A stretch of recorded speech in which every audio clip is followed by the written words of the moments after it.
everybody. Welcome back. The Travel Addict here, also known as Malcolm Teasdale. Today, I've got something a little bit special for you. I travelled recently to a land that many people have heard of, but have no idea about how to get there. What I'm talking about is the land of Tibet, specifically the capital city, Lhasa of Tibet. Now, many people think that Tibet is a country. Well, that's incorrect. It's actually an autonomous region of the country of China. To get there, well, it's not that easy. So I'm going to describe my experience in getting there and also my experience while I was there. If you want, you could read about my experience in Lhasa, Tibet in a chapter called A Little Closer to Shangri-La. It's a chapter in the book Planes, Trains, Taxis and Tuk-Tuks. You can find details of this book on my website, malcolmjteasdale.com. Of course, you can always find it on Amazon. I'm going to give you sort of a brief version of that story because there is quite a lot to tell. Well, firstly, you have to get a permit to go to Tibet. It comes in two parts, really, and you've really got to do it in this particular order. I contacted a travel company in Tibet to apply for a permit. What they advised me to do was first apply for a visa to go to China. But do not mention that your intention is to go to Tibet. Seems a bit strange, doesn't it? But that's exactly what I did. So when I filled in the visa application form to send to the Chinese embassy, I specifically said I'm going to Shanghai and Chengdu. I did not mention that I was going to Lhasa, Tibet. And of course, my visa was granted. The second step was to go back to the travel company in Tibet, or Lhasa, Tibet, and say, well, I've got my visa now. What do I need to do to get my permit? And they fixed me up with all the information I needed to know and the paperwork I needed to have to actually get into Tibet. Now, a person cannot go there by themselves and expect to get in. You just cannot. It's pretty well still cut off sort of from the rest of the world. There's more to it than you think, though. China has a stronghold of Tibet to a degree, so you have to be cognizant of that. I'll tell you more about that a little bit later on. So my journey started from the long distance flight out of Atlanta, Georgia on Delta Airlines, direct flight time to Shanghai. It's a long flight, of course, probably about 14 hours, but I did sleep plenty. The reason I decided to go to Shanghai, I've never been to Shanghai before actually, so I wanted to go and see the city for a couple of days, and that's exactly what I did. So I arrived at Shanghai Airport. A bit confusing the airport was, but I managed to navigate my way through to baggage claim, picked up my bags. Now the next step, because Shanghai Airport is a little bit far away from the city, I decided to find some transport to get me there. I had booked a hotel quite close to the area of the Bund, close to the river in that great city. So instead of getting a taxi, which would have taken me about an hour or more to get there and cost me an arm and a leg, I decided, and I recommend this to everyone, take the world's fastest train. Yeah, it's actually there in Shanghai. It runs from the train station at the airport to the city center of Shanghai. It's the world's fastest train. It's called the maglev train, built on magnetic technology, German engineering. So that train trip actually takes 8 minutes. It's an easy decision to make, actually. One word of warning here, if you do go on that train, sit forward facing. Sitting rear facing may make you a little bit, I don't know, motion sickness. You might get a dose of that. You don't really want that. So anyway, I arrived in the city of Shanghai and then took a taxi to my hotel. I got there sort of late in the evening. There wasn't much to do, and I had to get a good night's sleep. Anyway, the next day, I just decided to walk around the neighborhood, enjoy the vibe, and the architecture in that city is quite unbelievable, actually, especially at nighttime when you see the lights across the water from the skyscrapers flashing. It's like being in a nightclub, sort of. Anyway, I enjoyed my time in Shanghai. I did go and see the all-star jazz band, an iconic set of musicians who play in a hotel just down the street from where I was staying. These guys are all about 70 years old, and they play or jazz music. Yeah, they do hit a few bomb notes periodically, but it doesn't really make any difference. I was there just for the, I guess, the fun of it all. So anyway, I enjoyed the town centre or the city centre of Shanghai. While I was walking along the street, this happened to me 2 or 3 times at different times during the day. A lady came up to me and wanted to spend the day with me, like go for a coffee and just hang around with me for the rest of the day. And I thought it was rather peculiar. I don't know if you meant any harm by it. I thought it was a scam or something, but I decided in my own mind, no, it just cannot be. But it happened, yeah, I think about 3 times, but I was too tired anyway. And I thought, well, no, obviously can't do this. So I politely just declined. And that was it. Never actually experienced that before. Then I took the maglev train, the first train out of the city centre in the morning. I made it to the train station on time, and I got on the train and took the 8 minute ride back to the airport. With my luggage, it was quite easy. I boarded a China Eastern plane, I think it was China Eastern, to the city of Chengdu. Now, many of you may not have heard of Chengdu, but it's on the western side of China, sort of on my way to Lhasa, Tibet. I wanted another layover there because I wanted to be completely rid of the effects of jet lag before I arrived in Lhasa, Tibet. There's a reason for that because Lhasa, Tibet is about 12,000 to 13,000 feet high in elevation. There is a chance to get altitude sickness. Of course, I didn't want that. I did do some prep work before I left town. I left my home, and that was to take some altitude sickness tabs, and they ultimately helped me. I arrived in Chengdu and I decided to stay sort of south of the city towards the airport. And I stayed, I believe, in a hotel called the Renaissance. I can't remember the name of it, but it was quite good.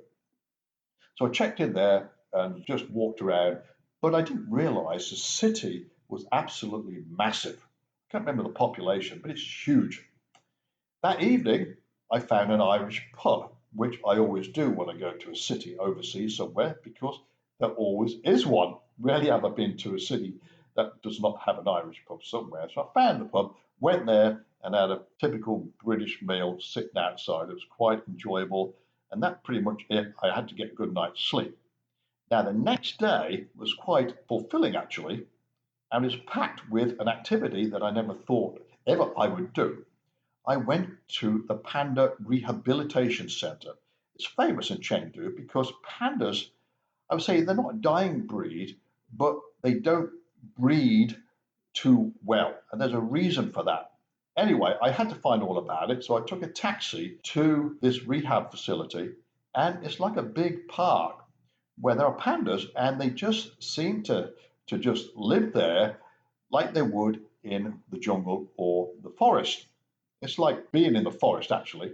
Chengdu authorities have done a wonderful job in trying to keep the panda population going. They seem to be either sleeping or eating, and the diet is most exclusively bamboo. Well, bamboo has very little nutrients in it, which is why they're probably sleeping most of the time.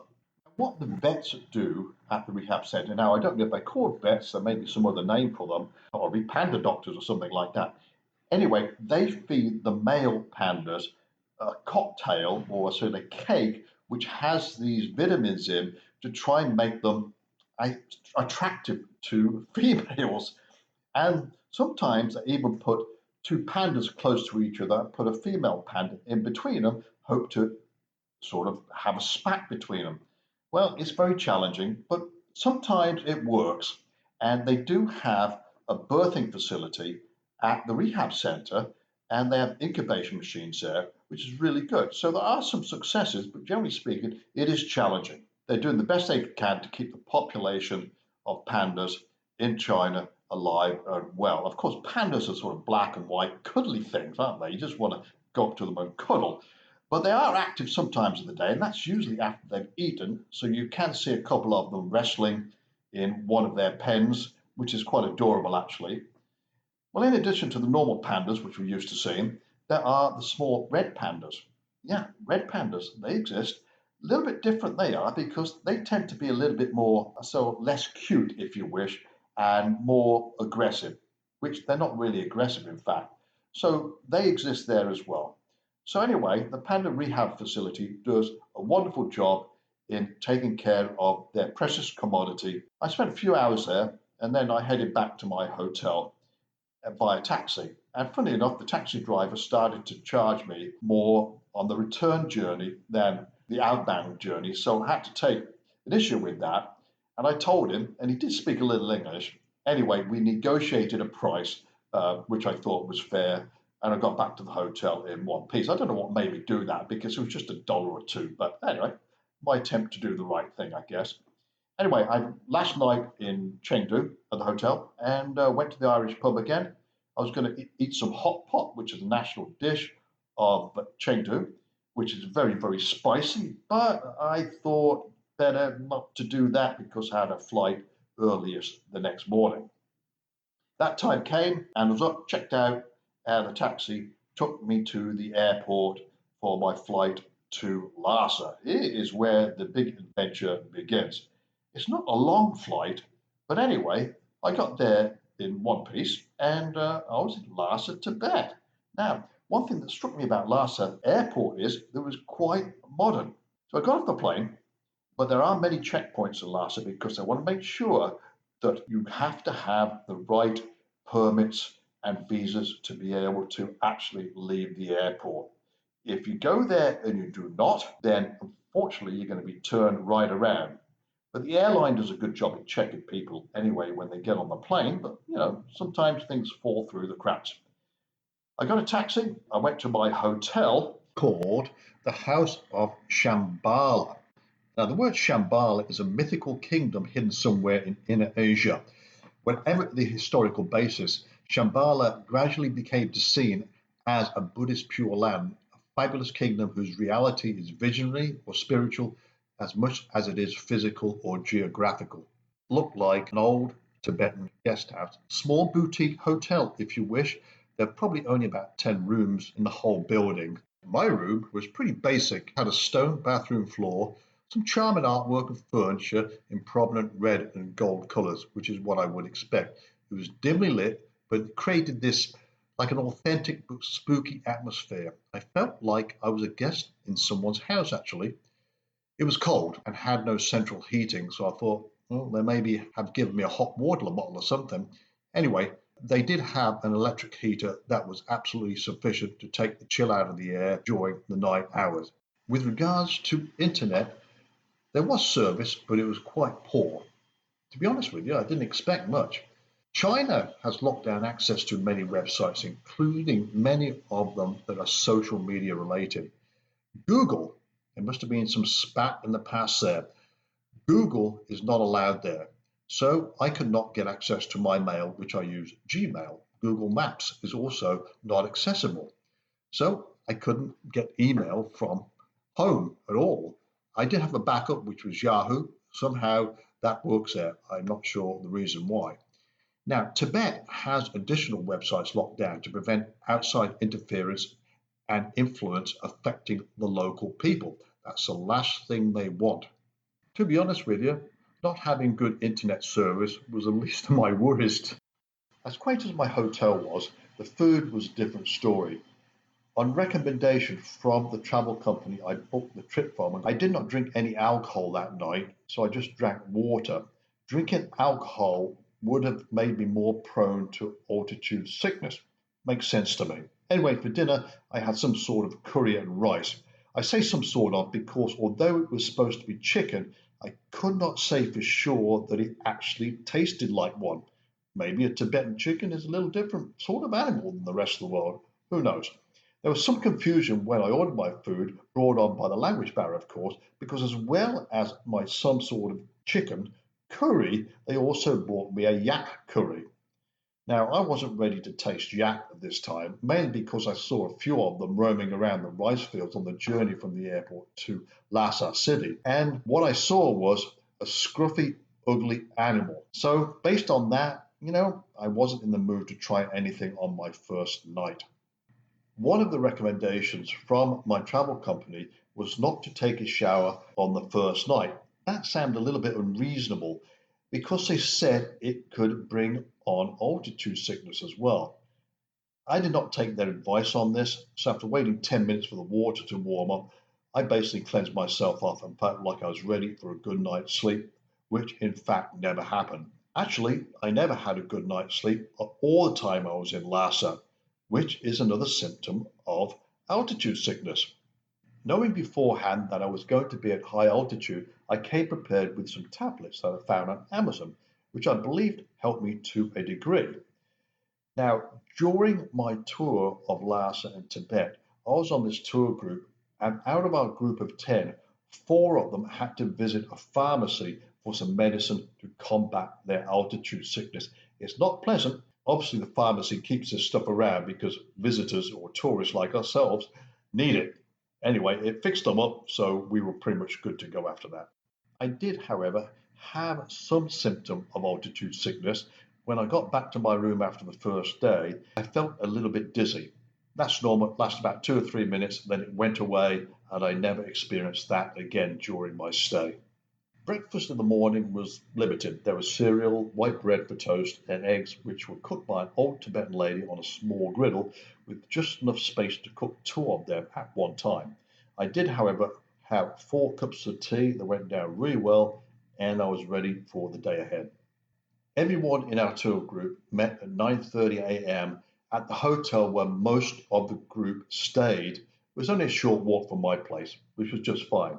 But before we were on our way to a place called Drepung Monastery in a comfortable minibus. Drepung Monastery is known as the most important and newest monastery of Gelugpa, which is a university of Tibetan Buddhism. It is considered one of the three great monasteries in Lhasa, the other two being Ganden Monastery and Sera monasteries. Seen from afar, its great white construction gives the appearance of a heap of rice. As such, it was actually given the name Drepung, which in the Tibetan language means collecting rice. Would you believe it? Apart from the teachings of Buddhism, other academic subjects are taught, so collectively it is where students aspire to attend. At one time, it housed 10,000 monks, but today it is only about 300. 300 of them live there. This is due to regulations enforced by the Chinese government. Unfortunately, as you may already know, there is a jaded past when it comes to Tibetan China. And one thing that was stressed by Pasang, the gentleman who was our tour group leader, was never to engage in political conversation with anyone except within our own group. Saying anything blasphemous about the Chinese government could actually land you in jail, which was enough reason, I guess, to keep our mouths shut and just enjoy the sights and the education. Aside from the political issues which we were aware of, Pasang also told us not to give money to the beggars, even the ones with mothers holding their babies. It seemed a bit strange to me, but we were told it was a bit of a scam, as these people do actually have money and typically live on farms, but take to begging during low season when their work hours are reduced and revenue from their crops has declined for that period of the year. The mother with the baby is just a sympathy play, as people are more likely to hand over cash to them rather than to a man with his hand extended. Well, lunchtime finally arrived, and it was at a decent looking restaurant, but we didn't know much about the food. Now, I did not want to eat a whole lot in fear of having the need to find a bathroom. The public toilet situation is not good in Lhasa, meaning it's hard to find them, and when you do, they are in poor condition and obviously unsanitary. All I had was a bowl of tomato and egg drop soup, plus a plate of French fries, which was more than enough, sort of a small lunch. A couple of our group drank a beer, which in my opinion was not a good move. Lunchtime drinking at altitude, at least for me, would make me want to take an afternoon nap. There's more to see, but not in a state of sleepiness. Next up was Sera Monastery, which is located in the northern suburb of Lhasa City. The monastery was named Sera, which means wild rose in the Tibetan language. This is because the hill behind of it was covered with wild roses in bloom when the monastery was built. During 1959, during that revolt, which was a major happening, it suffered a lot of damage and hundreds of resident monks were killed. After the Dalai Lama took asylum in India, many of the survivors from that took refuge also in India. And with the help of the Indian government, a duplicate Sera monastery was built where it's still there today. And 3,000 monks live on premise at that monastery in India. Now, one of the high points of the visit to Sera Monastery is the afternoon debate sessions by the monks out in the open. This was, in fact, a lot of fun. There were about 60 of them, mostly on a one-on-one basis, and there were other sessions where there was one-on-two groups. They were vocal, sometimes loud actually, passionate, but expressive. They waved their arms to add more emotion to their opinions. Of course, they spoke in a language I could not understand. The subject matters were mainly philosophical, something along the lines of the classic chicken and egg debate, or the age-old question of how big is big. Now, some debates could be more intense spiritual subjects like emptiness, which in fact could be a good subject of discussion back home after a couple of glasses of wine and maybe a few glasses of beer.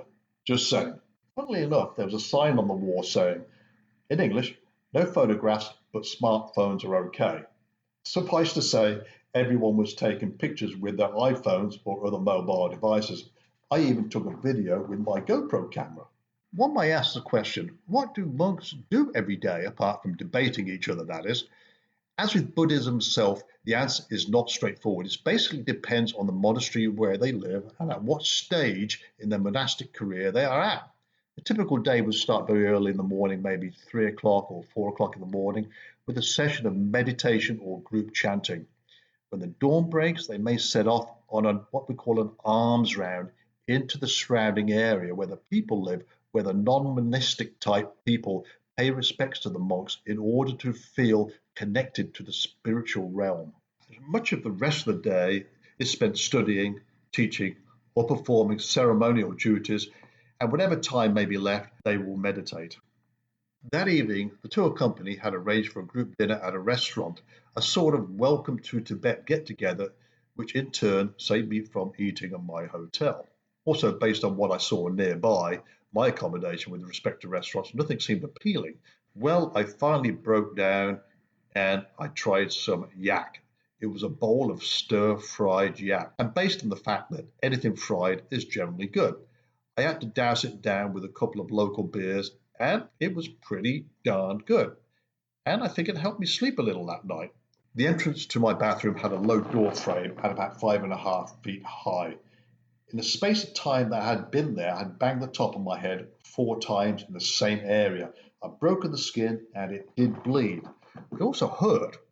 Going to the bathroom in the middle of the night when you're half asleep, thinking about not banging your head on a door frame is exactly not high on the list of I must remember not to do this. I think that if I had stayed another night there, I would have finally knocked myself out completely and woken up in the Tibetan hospital. The next morning was to be the highlight of the trip. It was a visit to the famous Potala Palace. Now, our group met at 9 a.m. Now, just a little word about our group. There were 10 people in the group, and we were all from different countries. Everyone spoke English, so it was a good group, so we had lots of stories to tell. Anyway, we were told in advance to bring our passports with us as there's various checkpoints before entering this massive building. I'm not sure why, but I suppose it was a sign of authority provided by the Chinese military. Because Potala Palace is the main tourist attraction in Lhasa, and possibly the Chinese want you to know that it's their property as opposed to Tibet's. Anyway, I wasn't there to judge. I was there to visit this awesome building. This was a residence of the Dalai Lamas through time. The most recent Dalai Lama, who's still alive, by the way, is the 14th. He sought out exile in India during the massive conflict in 1959. Now, his predecessor, which was the 13th, believe it or not, is buried there, and his tomb is visible to the tourists. About 1,600 people pass through the palace each day, and because some of the passageways are sort of narrow, cause bottlenecks, there are staff, including monks, to help usher people through. It's now a museum and a UNESCO World Heritage Site. It's a precious place. With regards to the Dalai Lama, you've seen him on TV being interviewed, and if you have, you realise that he's sort of a likeable person and that everything he said is meaningful, while at the same time, he has that genuine sense of warmth and humour. He's happy, which is a basis of the Buddhism religion. It says that happiness transcends wealth. He does not say that money is the root of all evil, but it has little to do with being contented in life. Words of wisdom, I think. Potala Palace sits elevated on a hillside overlooking the city of Lhasa, And to get to the top, there are many steps to climb. It's not exactly a trek, but you've got to be in reasonable shape, especially when you're approaching 13,000 feet above sea level. The building stands 13 stories high, has over 1,000 rooms or chambers, 10,000 shrines, and 200,000 statues. Basically, it's a small world encapsulated in a single structure that boasts countless myths, historical events, priceless religious artifacts, artwork, and more gold than you could even imagine. The construction began in 1645 by the order of the fifth Dalai Lama at the suggestion by one of his spiritual advisors saying, hey, this will be an ideal place for government duties. Inside the building, there is some sort of spiritual atmosphere and some mysterious feeling that you'll notice of being somewhere significant and important. And you can only experience it by being inside. I remember one small room, there was a sign outside that said, women are forbidden to enter. And I was looking at it, and Passang was there, and he tapped me on the shoulder and said, Malcolm, go in, take a look. I said, really? Yes, I go, take a look. So I climbed up the stairs, and it was a small room. There was a monk in there. It was a monk's man cave. And the only clue as to why women may not be invited were cans of beer. Yep, I guess even the monks enjoy a cold one every now and again. Anyway, I had half a can of beer with one of the monks there. We didn't talk, obviously, but it was just a neat experience in this holy place kind of thing. If you've ever watched the movie 7 Years in Tibet starring Brad Pitt, you would have seen screenshots of Potala Palace. The movie, of course, was never filmed there. They would never have been given permission to do so, and it was made many years ago. I think it was filmed mostly in Argentina. I can't be 100% sure of that. I think we were in there almost 2 hours before we left through the back door. So I got to see one of the world's most revered buildings. It was absolutely awesome. That afternoon, we visited Jokhang Temple. Now, it was also listed as a UNESCO World Heritage Site, and it was in the year 2000, I believe. Anyway, it's part of the Potala Palace, actually. The temple is a four-story timber complex with a golden top. It's sort of a combination of Tang Dynasty, Tibetan, Nepalese architecture, so I was told. And every day, pilgrims come from every corner of Tibet to worship there. It's the thing to do. Outside the temple is a large square. Sitting there were two massive incense burners, and they're in full flow, spewing out clouds of smoke. I believe the smoke came from the smoldering juniper that were in these large pots. Bakur Street is the oldest street in Lhasa. It's considered the center of the old city. It's a perfect place to experience Tibetan culture, the economy, religion, and arts, etc. Bakur Street is the best place for souvenirs, and you can even bargain. The shopkeepers expect you to. The stuff is really cheap. I just basically gave them the asking price anyway. But we hung around there for a while before heading back to our accommodation. That's pretty much the end of the organized tour. And our group was left alone to wander around the neighborhood a little bit before we were taken back to our hotels. Venturing outside this area was sort of discouraged, and it's sort of forbidden, actually. It's not a good thing to do. Anyway, I met up later with the three members of our group, a girl from Germany, a girl from the Netherlands, and a gentleman from South Korea. And we had dinner on the roof of the guest house where I was staying, actually. The roof itself was flat, but it was sort of high up, and there were tables and chairs out there, and it was sort of a restaurant. Anyway, the view from up there was quite pleasant because we had sort of an aerial view of the whole city of Lhasa. Anyway, it was a good night. Elena, the German girl, decided to go for a blind massage, and it's actually performed by people who are without sight. So it's not just a gimmick. The theory is that when somebody loses one of their senses, then the rest of them are enhanced to a degree at least. And this increased sense of touch enables the massage to feel and address problem areas more effectively. Well, it didn't do any harm anyway, and she said she quite enjoyed it. Good for her. Well, that pretty much brought to an end my trip to Lhasa, Tibet. Awesome it was. If there is one regret I have, is that I didn't go on the excursion to the Everest Base Camp, EBC, as they say. It was a long 2-day drive, plus there was an overnight stay at the camp before heading back to Lhasa. The other three I mentioned who came to my hotel on the last night, they went on the trip and they said it was absolutely awesome. Probably I should have done it, but I had another agenda. I was going to Phuket of Thailand to do some scuba diving. I guess that piqued my interest more than going halfway up a mountain. Anyway, maybe I'll go back and do it one day. I don't know. It was time to leave. So I was given a lift to the airport. I got on a China Airlines plane, which stopped at Chengdu on the way before heading down to the city of Bangkok. It's just a couple of days layover in Bangkok before heading to Phuket. What a trip, experience, and enjoyment of my trip to Tibet. Stay with me forever. It's a great thing to do. As I mentioned before, you can read about it. I have a chapter dedicated to it, a longer version of what I've told you about here. It's called A Little Closer to Shangri-La. It's in the book, Planes, Trains, Taxis, and Tuk-Tuks. You can find it on my website, malcolmjteasdale.com. And of course, if you want to read it, feel free to go to Amazon and you'll see it listed there. Just do a search on my name, Malcolm Teasdale, and it'll pop up with the rest of the books that are at the Amazon store. Anyway, thank you for joining me today, and I look forward to connecting with you sometime in the near future. Have a great rest of the week. Bye for now.